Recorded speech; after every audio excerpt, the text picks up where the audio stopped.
This country's not going to be saved from the top because that's where all the rot is. It's too deep. It's going to be saved from the grassroots. Good morning, everybody, and welcome to the Crossroads for July the 1st here in Australia. And we're in Canada day to day, but unfortunately the Canadians are a day behind us, so we'll celebrate early. Good morning, Robert. How are you over there in Canada? I'm fine. We have beautiful Very weather. good. Things are going fairly well. Excellent. Yeah, well, it's drizzling rain here, so I haven't had a chance to do too much outside. André, nice to see you again from Canada as well. Oh, it's a pleasure to be here. And yes, it is summer here, and it is hot. Finally, it's good for the garden. Very good, very good. And Daniel from Western Australia. Welcome, Daniel. Glad to be here.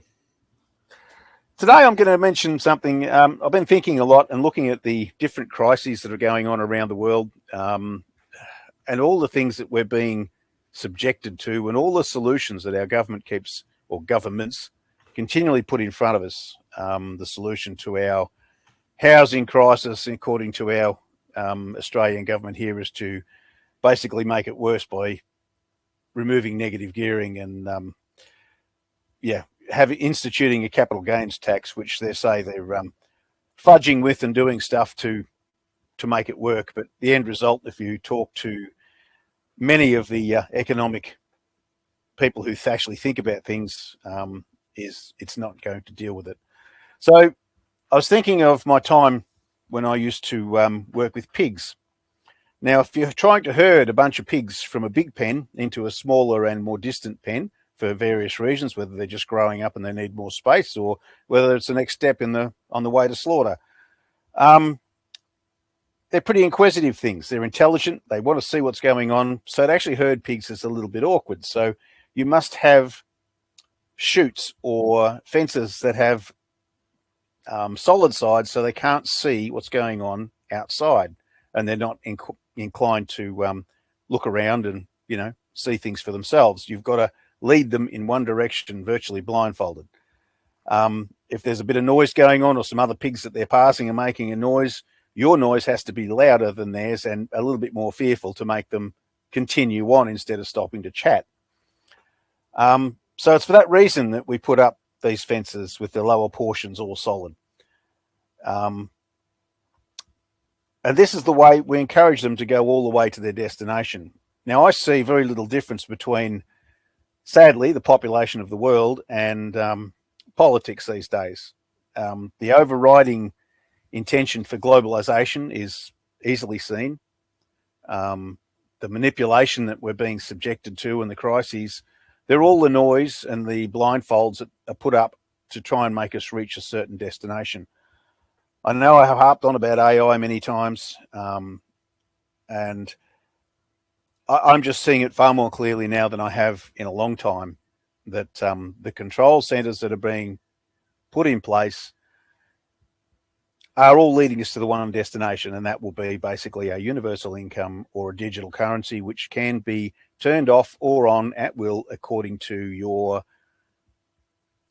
temperament. If you don't agree with the government, there's every chance that you won't receive something, or you'll be downgraded in class, or just edited. So with that said, it's something you need to think about when you're being told that this is the direction we need to go. We need to look very carefully at, is it that direction that we need? So Robert, you were talking about crisis earlier. Would you like to expand on some of the crises that are deflecting ourselves from what we should be looking at? Well, I think people are not as suspicious as they should be of the psychological program of governments, because they all have specialists in influencing the population, and they're doing it all the time. I was just watching a series. It was called Victory at Sea, about 20 half-hour shows produced in the 1950s 50s about the American involvement in the Second World War, mostly naval. It was produced by the National Broadcasting Corporation and the U.S. Navy. And it's such a blatant propaganda thing. It gets so extreme. They're even talking about how there is a time to live and a time to die.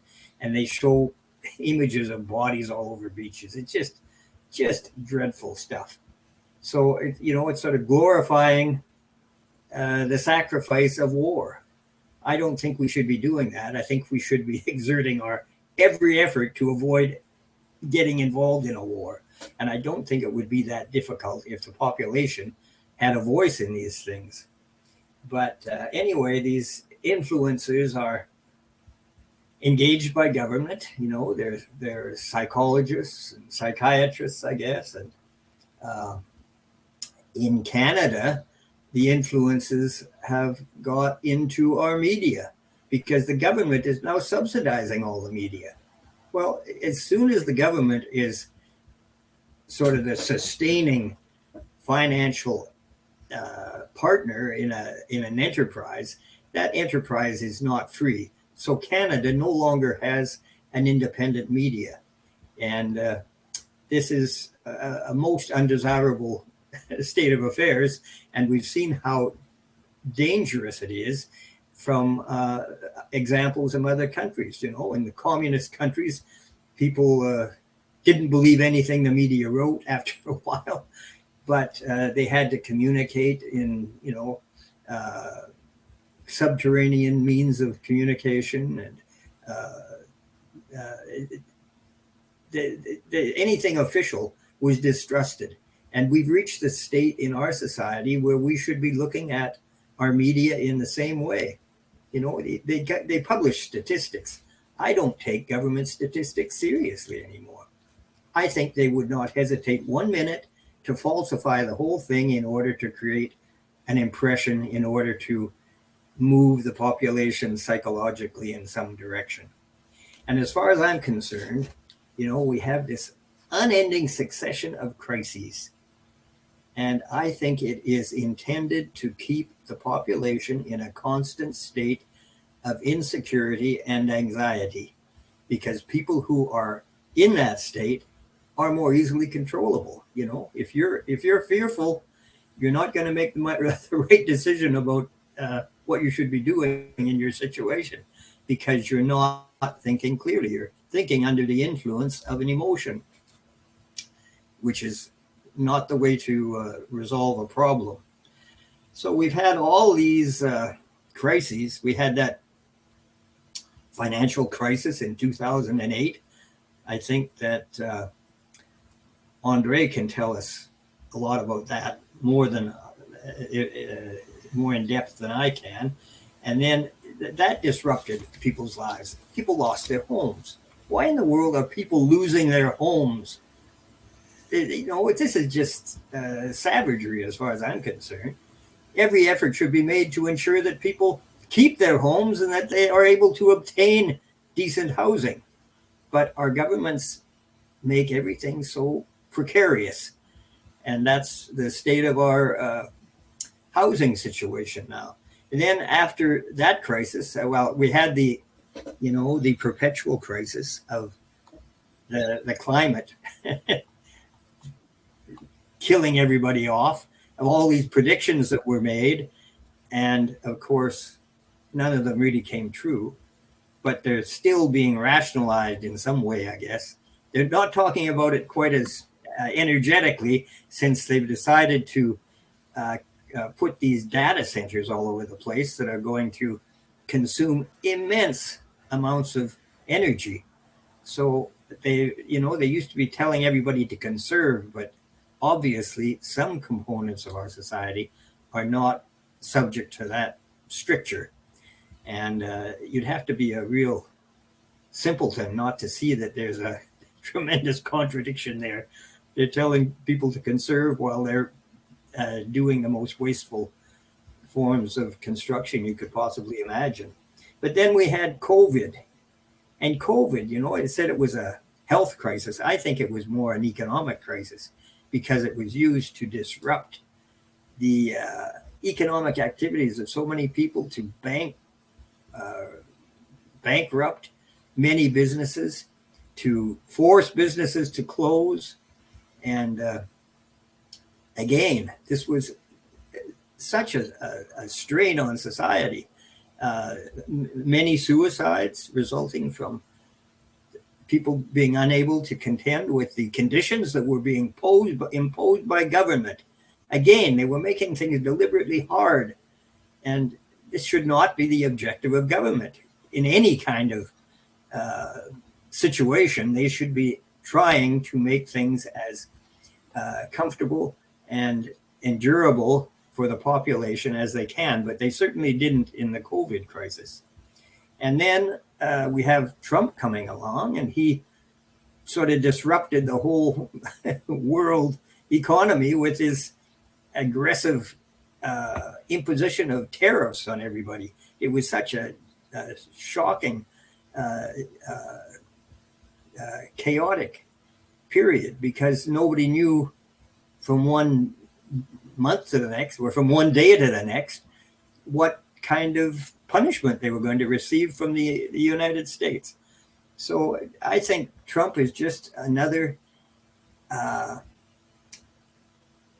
step in this constant imposition of crises on the population.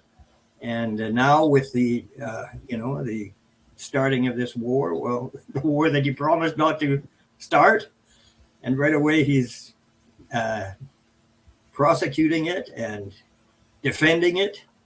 And again, it's disruptive, and it's psychologically disturbing to have all this disorder and chaos going on around you in your environment. And I think personally, you can only conclude that it's intentional, and it serves a purpose of government management, because people who are off balance, who are fearful, can be controlled more easily than people who are secure in their situation in life and able to think clearly, because they're not in a constant state of anxiety. Yeah, so you're talking about there basically, the media being not helping us to see what's actually out there, limiting what we can see, and all the noise going on around us pushing us forward.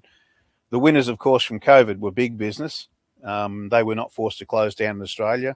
They could get exemptions, whereas all small businesses basically went to the wall, or suffered greatly under it. Probably the same thing, André, with 2008. Again, that's something similar, wasn't it? When the crisis of 2008, the monetary crisis with Lehman Brothers. Would you care to, take over? Well, yes. Well, the 2008, I think Robert is right. It was premeditated, in a sense that the global debt of countries in 2020 was $250,000 billion. If you compare this with the debt of the United States, it's 37 billion.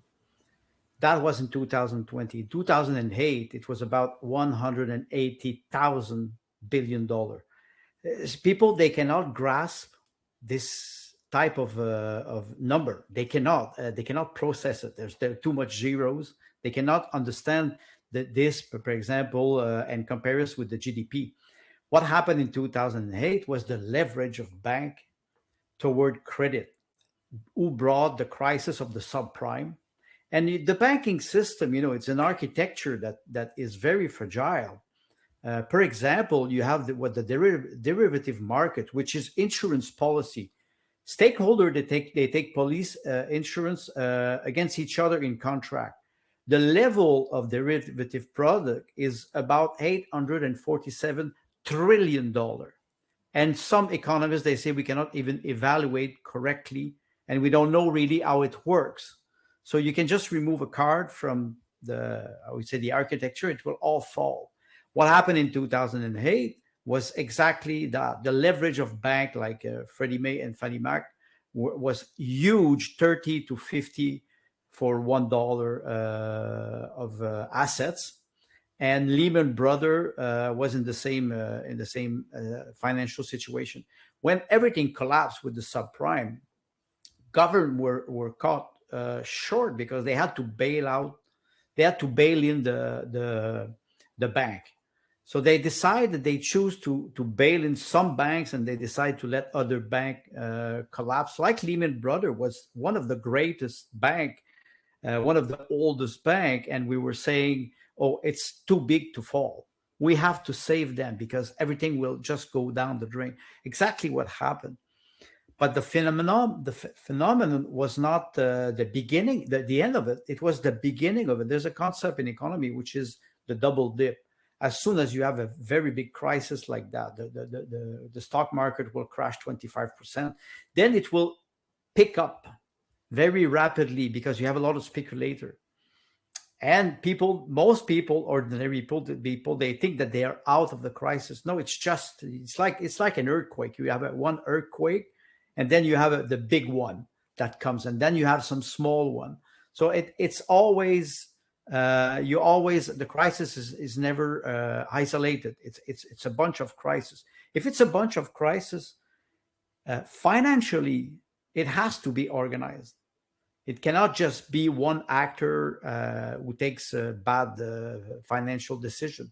And I think in 2008, they understood very well that the system was about to collapse. They created this crisis. Nicolas Sarkozy, when he was president of France in 2007, he made a speech. I'm not sure I think it was in Davos, but he said, we have to moralize capitalism. They knew that the system was about to collapse. So they provoked a crisis to clean out some bad assets. You remember it was 2009, 2010. They were creating those, what they call bad banks. And they were all putting all junks asset there to try to liquidate those assets. And it was fascinating because everybody believed that we will create bad banks who will sell or liquidate the bad assets, and we will save the system. It never happened. It went deeper. What I've noticed in 2008 and 2009, it's the debt per GDP. Before they were using the expression the debt of a country, but then they started to use debt per GDP, trying to undermine the fact that the debt was the national debt were exploding because of those bail-in. So in a sense, they knew the crisis was there. They knew the collapse was there. They provoked the crisis. People thought that they would recover. You can look at the stock market from 2008 and 2011. I think the Wall Street, the Standard and Poor, the Nasdaq at the time, and I forgot New York 500. They recovered about 30% of their loss. But that was great investors who recovered because they manipulate the market. Small investors, small businesses, they were bankrupt, and the wealth transfer was extraordinary. It was huge. You could not imagine how the financial market just pumped money from the system. You have another example, 2018, we have the what we call the repo market. The repo market is a mechanism for banks to lend each other money because they have to comply with a certain amount of assets that they have in liquidity. Every 24 hours, they have to comply. Let's say I need a $15 billion in my bank in liquidity. I can lend during the day, but at midnight, I always have to have $15 billion. If I don't have it, I call another bank. I say, can you lend me $2 billion for 6 hours, just so I can pass it? The Federal Reserve has had to intervene in 2008 because the repo market was about to not collapse, but was about to stop, come to a still. And you can imagine all financial transactions are stopping at the same time. I would say globally, because it's the Swiss system. Everything stops. You cannot sustain this. And the next crisis, like Robert mentioned, the 2020, 21, 22 crisis. In March 2020, the Western Texas Intermediate, the price of oil went in negative side. It was minus $30 per barrel, because they wanted to collapse the energy, the economy. They wanted to make it stop completely, so they could terrorize people, force them into compliance. And it is working, because, like Robert mentioned, if you are in a state of anxiety, you cannot take rational decision. And they played with this during the health crisis, changing the rules every day. You have to wear the mask. Do not wear the mask.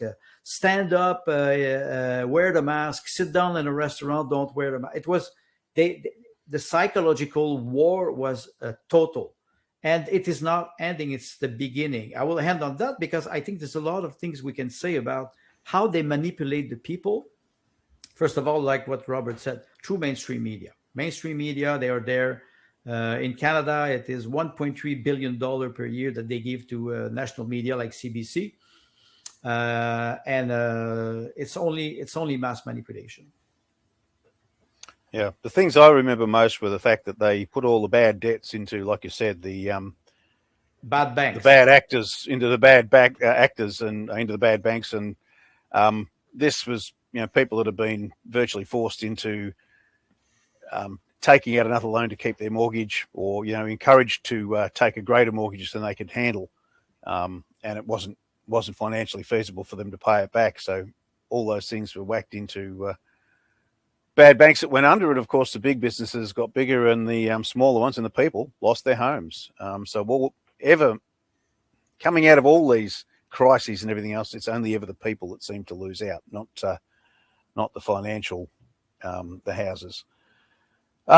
Daniel, yes, you were talking about something similar, something you saw just recently that you could relate to in relation to that, because as we're looking at what these big businesses are doing, we're seeing them manipulating us on many levels. Something about lemon juice. All right, so I just recently finished orating Chapter 5 of Social Credit from Clifford Hugh Douglas, the pioneer of social credit, the founder, genius of a man. He was explaining, and let me quote it from the book itself. It goes like this: the cooperative industrial system cannot exist without a satisfactory form of effective demand system. And the result of an unsatisfactory money system, that is to say, a money system which fails to function as effective demand to the general satisfaction, is that mankind will be driven back to the distinguishing characteristic of barbarism, which is individual production. So I'm a bit of a tree-loving hippie. I'm not one of these greenies where everything's got to be electrified and whatnot, but we can build products that are durable, repairable, long-lasting. But what my recent problem is, in the last 6 to 12 months, I've noticed on the shelves, there is not a singular product of Australian lemon juice. And I mean, it's not exactly difficult to grow a lemon, squeeze it and put it in a bottle. But I was on my recent trips up north to Kalbarri, Carnarvon, because I was promoting the message of social credit. Even in remote Western Australia, I was finding lemon juice from countries like Turkey, Italy, and Greece. There was no local products. And when you think about energy consumption to deliver such a product, you come to realize that it's obviously not beneficial for the environment. But the reason this is all happening, to my understanding, is that the amount of wages, salaries, and dividends released via the system during production is never enough to buy back all that you produce. And this price income gap is what's forcing these importation of products to happen, because you simply can't afford to buy back your own product. It is literal madness. So I now buy a fresh lemon grown locally, and I squeeze it myself, which again, as Douglas would describe as barbarism. It's individual production. And it not only that, you could say, because I'm trying to remember where Douglas wrote it, but when society fails to provide in a fashion that the individual likes, society at large is largely a failure for that individual. Because that's what society's for, to satisfy the individual. The individual doesn't necessarily need to ride roughshod over everything, but the whole point of the economy is to serve the individual, as opposed to imposing means and mechanisms of control over him. That's why I'm actually quite concerned about this whole central bank digital currency coming down the pipeline, because that through the AI data centers, which really should be referred to as a control grid, you'll be having the programmability of money. So you'll be only able to spend your money on certain things and on certain days. The other concern with CBDCs coming down the pipeline would be the expiry of your credits. If you don't spend your money within a certain time, you're going to lose it. And that's obviously not a good thing. The other larger issue would be political dissidents. And this was shown with the Canadian truckers. They were complaining about the COVID lockdowns, and some of these Canadian truckers just simply had their bank accounts shut off. Their money wasn't taken, but their access to the money was taken. I did a speech on behalf of Arinda Basu called The Right to Cash, and this was something that was highlighted in the speech. And it's one of the reasons cash is such a fundamental importance in a free society, because the money in your pocket, if it's physically in your pocket, unless you are robbed, no one's going to take it from you. Whereas if you have digital currency, again, like the Canadian truckers experienced, your bank account can be just shut off. You're left penniless. And at that point, you could just literally be left to starve and die. It's a genuinely dangerous thing, because the further you remove control from the individual, the greater the dangers to the individuals. And this is where it's quite a concern. We have to pay attention to this. If we don't, we are going to be in some serious trouble. We're really there at the moment as it is. Most currency as it currently exists is in fact digital. I mean, when you get a bank loan, it creates the bank deposit. And when you go to the shops, you're just tapping with your card or inserting with your card. It's already digital. So I don't understand how they're arguing for a digital currency when it's already there. The Right to Cash by Arinda Basu. If you haven't read this, I highly recommend it. It's quite an eye-opener. One thing I'd like to point out from that essay, and it's something I didn't know until I read it, was that if you read the United Nations, the Universal Declaration of Human Rights, the European Charter of Human Rights, and the Islamic Declaration of Human Rights, you have rights, but nowhere in those three singular documents does it mention a right to money, which is really strange, because when you go to work, that's what you expect in return, money. When you buy something, the seller is expecting money. And I mean, say, for example, the right to food and the right to housing is very, very easy when you actually have money in your pocket. But you have no right to money. It's a very strange blind spot within these documents to say that you have no right to money. So it really always does come back to the money problem.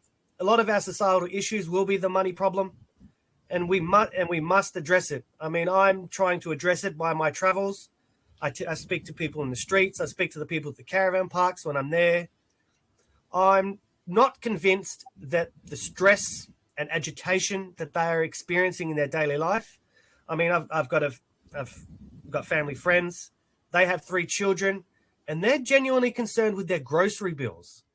The amount that they're paying to feed themselves in relation to his wage is becoming extremely disproportionate. They even sold their house to move back in with the mother because the mortgage was becoming intolerable. Excuse me. So this is where the national dividend comes in. And I would like to think, especially for women, as strange as it sounds, we were talking in our pre-meeting before the broadcast about women having to go into the workplace and then using the money that they do earn both to pay off the mortgage or the rent. But then if they've got children, they're having to pay for the childcare. Maybe it's an angle that I need to bring up when I do go on my travels, and especially to the women, the idea that you would be paid as a mother to look after your child. Your your efforts as a society would now be appreciated, and you actually get paid for it through the national dividend. And there is nothing more important than a mother's love to its child. I don't believe putting a child into an industrialized system of child care or child rearing is beneficial for society, because it creates, I use the term limitation and obedience to authority, because you must do as you are told at all times, and you'll only be given ideas that the system would be, that system would seem beneficial for themselves, as opposed to the individual looking around at their environment and asking questions. Because anyone who says you can't ask questions needs to be slapped, as far as I'm concerned, because that's the human organism. The human being is a genuinely inquisitive character. They like to look around. They like to ask questions. The majority of the world's inventions and systems we have today was simply someone asking a question. What does this do? Why does it do that? And we must, I do believe in fostering an inquisitive attitude, but it does not come through an industrialized system of child rearing. So a mother and the mother's love and looking after their children would be greatly enhanced by a social credit society. So I think it's an angle I'm going to have to bring up when I go on my travels. Cheers. Thanks, Daniel. As for the lemon juice, you're probably better off squeezing fresh lemons. Better for you than canned stuff. I saw the same thing working in the industry with condensed milk or canned milk. It doesn't exist. Basically, Australian-made stuff is no longer on the shelves in any of the supermarkets, even though we have huge producers, or used to have huge producers of it. And we ship so much of our milk overseas. It's crazy that it's not available on our supermarket shelves here. You'd think it would be clean, green, and good for the environment, because we're not wasting all that crude oil shipping it from one place to another. But hey, what do I know about being green? The other thing you brought up, of course, was the national dividend several times, and that, of course, is part of Douglas's proposals for a true social credit economy. He differed from Keynes in most of the things that he brought up, because he realised that the whole purpose of money is for the advancement of society and to make to grease the wheels of the economy, basically, to make things happen, to make production available to be bought. If you're producing stuff and you can't afford to buy it, there's obviously something seriously wrong, and that's what we're seeing. Unfortunately, Douglas social credit is one of those things that's outside of that race that we're sending the pigs down. That it's blocked off by the panels, and you can't see it. So, as intelligent and inquisitive as the human beings are that are being forced down this race, they're being denied the vision of it. They can't get to see it, and that's why we're here. That's why we spend our time talking each week, to try and bring to light the potential solutions that are out there that we should be looking at and we should be asking questions about. Now, it may not have been developed fully in any country due to the fact that it's been put under control. Canada had the best approximation, I guess, in Alberta. But, when you recognise a flaw, as you said, Daniel, when you're looking at something and you're inquisitive about something and you're just having a bit of a look, we're capable of figuring things out. And I think if people took the time to start asking the questions that we're putting to you, look, demand, why are we not able to buy all that we produce? Why is money created at a stroke of a pen in a bank, but still being forced to be, paid back with something that's real? It's been created out of nothing, and we're expected to surrender something that is real for it, despite the fact that it was just there as a facilitator to help that happen. So there are certainly questions that need answering, and social credit has most of those answers. And at some point, we need to come to grips with the fact that if we don't start looking for the correct answers to our problem, the things that are going to be capable of solving the issues we face, and we rely on what the manipulators and what our government is pushing upon us, that light at the end of the tunnel, if we just follow this race and if we take no notice of the noises coming from outside, and, if we're just pushed along, then we will end up at the destination of their choosing, which, as you said, the push for control centers, or AI, and the push for a digital currency, amongst other things, or a currency not necessarily digital but disconnected from the populace.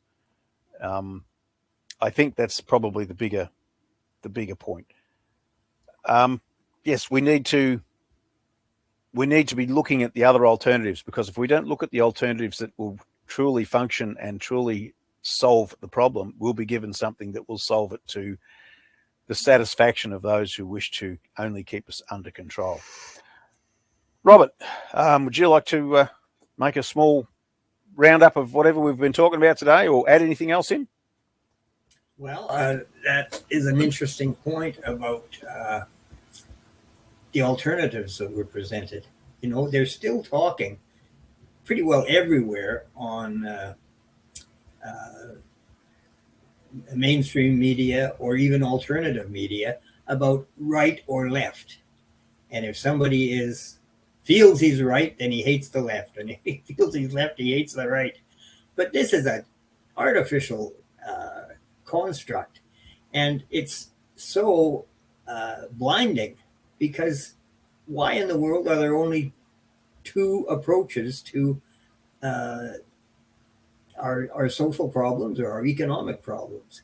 It's social credit is completely outside the right-left framework. It's, as they used to say, thinking outside the box. And that is why it is so feared by the professional economists, because they just don't know what to do with it. If you deny that their fundamental economic objectives are inherent, then what can they respond? Social credit is a perspective that would not encourage this work ethic. It's not even an ethic, it's an imposition that is regarded as universally desirable in economic terms. Social credit says that the amount of work that is done should be what is necessary in order to provide the population with the things it needs, and that should be done as efficiently as possible, which means you try to eliminate work, not that you try to provide it artificially, which is what all politics seems to be about these days. So social credit is a very different approach to things, and that's why it's a liberating perspective on our situation, because we're thinking in an unconventional way. I mean, the convention is so idiotic. I can hardly believe that people are still stuck in it, right and left, and they never even define their terms. It's just, if you're right, whatever that means, then you're a certain kind of person, or left, you're another kind, but often the kinds overlap. There's no clear distinction between them.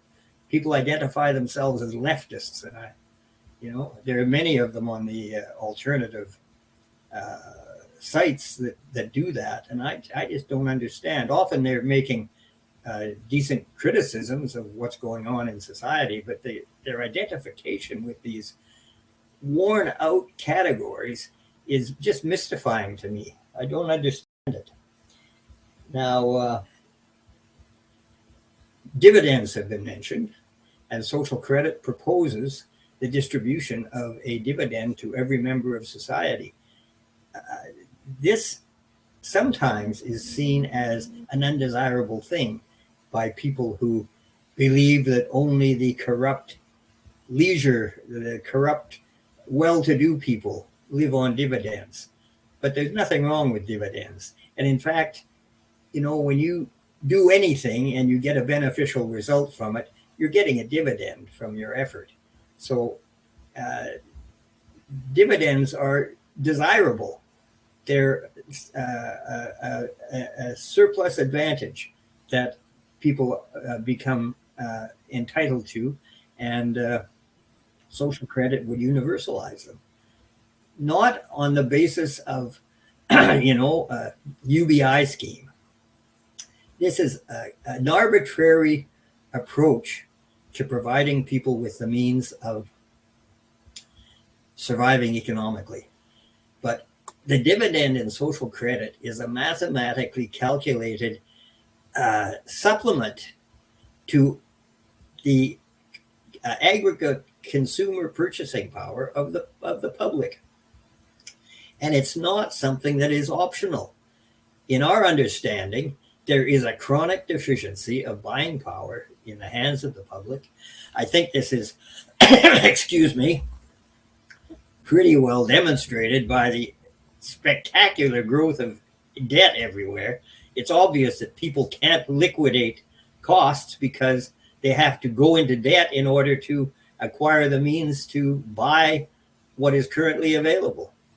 It's a very strange phenomenon, and stranger yet is the fact that people don't seem to perceive it. But that is where we are with our economy, and so the dividend would not be something that's fixed. The dividend would have to be variable because it is calculated to provide the population with the means of consuming, of buying their own production. Now, the implication of this is that you have a more enclosed economy, a more sovereign economy within a country. Every effort is being made right now by international organizations to subvert that idea. You know, we had Daniel's mention of how the lemons in the remote areas of Australia all come from different European countries. This is a way of internationalizing trade, and it is intended to make everybody dependent on sources of products from far away. There's no necessity for this. In fact, it's unnatural. We should be producing things locally. They're fresher, they're better for our health, and also they should cost less.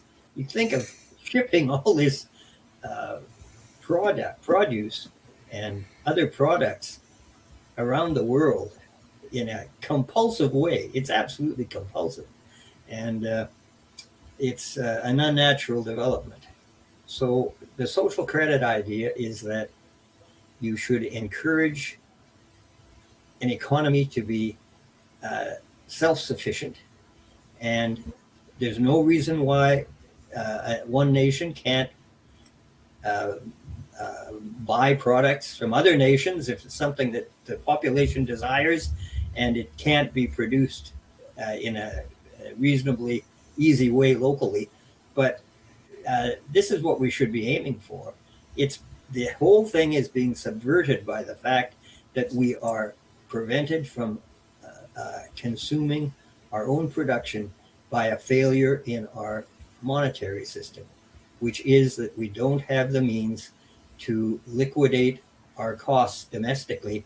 So we have to export compulsively and, compete in an exaggerated way for markets, which, as we've seen lately with the example of Donald Trump, leads to military conflict often. And it's something that social credit provides an answer to. And it is outside this silly framework of left-right thinking. It is just sane thinking and healthy thinking. And that's what we should be aiming for, not for some predetermined orientation on the basis of our emotional disposition. Yeah, I'm hearing the left, right, marching marching towards control. André, would you like to make comment and wrap up what your thoughts are for today? Neville, that's a very, very accurate example, left, right, and military military walk. Maybe three things. At the beginning, you were talking about how we are greasing the system. The people are greasing the system, and I used to work with a lot of people. They were using computer software, database, but there was always this human component in it. The system could not work on itself. There was always somebody who was managing the system. Network operator, for example, they were checking the frequency and the voltage of the system, and they were always adjusting. Even if they had automatic system, they were always fine-tuning them, and they had knowledge. That's the first thing, the human component. The second thing is what Robert was mentioning, the money versus the left and the right. The cash is used by the left and the right, and what unites the left and the right, even they have different definition, is freedom. Cash is anonymous, so the left and the right, when they use cash for their transaction, you don't ask them an ID. You don't ask them if they are more social left or a business oriented or entrepreneurship right. They just ask you the cash, the money. The anonymity, the fact that it is anonymous is something very important. If you are a public character, you have to express yourself publicly. You have to show your identity. But outside of that, there's what we call the private domain, or what Hannah Arendt was referring to, the intimate domain, which is maybe the sovereignty of the individual. I will end on one thing. Daniel was mentioning the Universal Declaration, that the money was not a right. Funny, because money is a concept that is extremely old, and suddenly they forgot to put it in the declaration. I have an hypothesis. Let's not forget that 1789, the French Revolution, is related to Freemason. And the Freemason in France, what they were trying to overthrow was the monarchy. And the monarchy, how we say cash is king, the monarchy is supposed to be the depository of God on earth. And he's supposed to protect his subject and give them a certain freedom to do business and trade with between each other. I'm not sure if it is deliberate, but I could say forgetting money as a right. Money means of paying something. We refer to barter. So I think Daniel is right. It's quite awkward that this right of anonymity to pay something should be reinstated. Here in Canada, you buy a new car and you pay taxes. You sell a used car, you pay taxes. You pay tax on everything that you do up to a certain point. It was quite funny. I will end on that. Apple, with their iPhone, when they started to realize that people were going on Marketplace, for example, and they were selling their old iPhone, they started to promote the program, bring back your old iPhone and we will give you a discount, because they understood that they were missing a part of the business. So I think they want to monetize everything. I think it is Larry Fink from BlackRock. He said we will have to monetize water. What about hair? It's incredible. We can go on and on about monetizing and control, which is the total opposite of what Douglas is proposing. Whether you are from the left, more socially, or the right, Douglas is promoting something that is the freedom of the individual, that can create an association with other people for the means of production and consumption. I think it's very important, and Douglas is really I would say a key system that would solve many problems, actually. Thanks, André. Yeah, I think the lack of mention of money in those things was, dare I say it, maybe by design, but who knows. Daniel, would you like to share your thoughts and wrap up today? Or I would like to close on on the back of the national dividend, it's not just a sum of monies, but it's your economic vote. Because when you buy or don't buy something is what would plan the economy, as opposed to coming from a top down. If you are a consumer orientated economy and the consumers have enough money in their pocket to buy what they want, the producers then respond to that, as opposed to as they currently do, which is they're constantly trying to, again, in the right to cash, Arindan Basu talks about something called dematerialization. Because the consumer has a limited amount of money in their pocket, they are constantly and intrinsically trying to cheapen out on the product, irrespective of what it is. I mean, one example that was given in there is books. Originally, they were all hard copied, and then they went to a paperback, and now it's even dematerialized completely by being way of a digital book. But again, if the consumer had enough money in their pocket, it becomes an economic vote, and it becomes a planning system. The producers would respond to the consumer demand simply because the consumers have enough money in their pocket to buy the items they so wish. And I am sure, I would like to believe a lot of people would prefer to buy an item of a higher quality, which would last longer and be more reliable, than opposed to a cheaper one, which would break down, wear out, and then you're going to go buy another one. This is also referred to as planned obsolescence, another effect of the price-income gap. But that's what I would like to close on. Just remember, the national dividend not only would enable you to buy the things that you want, but it would enable you to control and plan the economy from the consumer end. Cheers. Thanks, Daniel. Excellent. Yes, the money vote is definitely one of those things that is very rarely looked at as in terms for, as you say, the economy. If someone produces something that is not up to standard and it's cheap and that's all people can afford, then they don't have a lot of option other than to buy what's cheap if it's a necessity. Whereas myself, I'd rather go without and just put up with being inconvenienced until such time as I can buy something that I know I can rely on. But sadly, that's becoming less and less possible these days. I think today we've sort of skirted around, well, not skirted around, but we've almost touched upon the moral laws that govern the use of money within our society. And there are moral laws in any society. They're what allow us as individuals and groups to get the best out of the environment we live in and to treat everything within that environment properly. And I think that most people going forward would want to see, the place that they live in constantly improved and things not wasted. I don't think that's really a hard sell when it comes to saying, is this what you want? And the fact that we have turned money into its just business for every single item, every single thing we do, almost to the point of the air we breathe, has to be monetized. I think we are seeing a definite moral collapse in the intentions of how society is supposed to work. And I think that's probably another subject for another day, but you have to look at, I think, what we've got at the moment. Is it satisfying you, the listener? And if it's not, why is it not?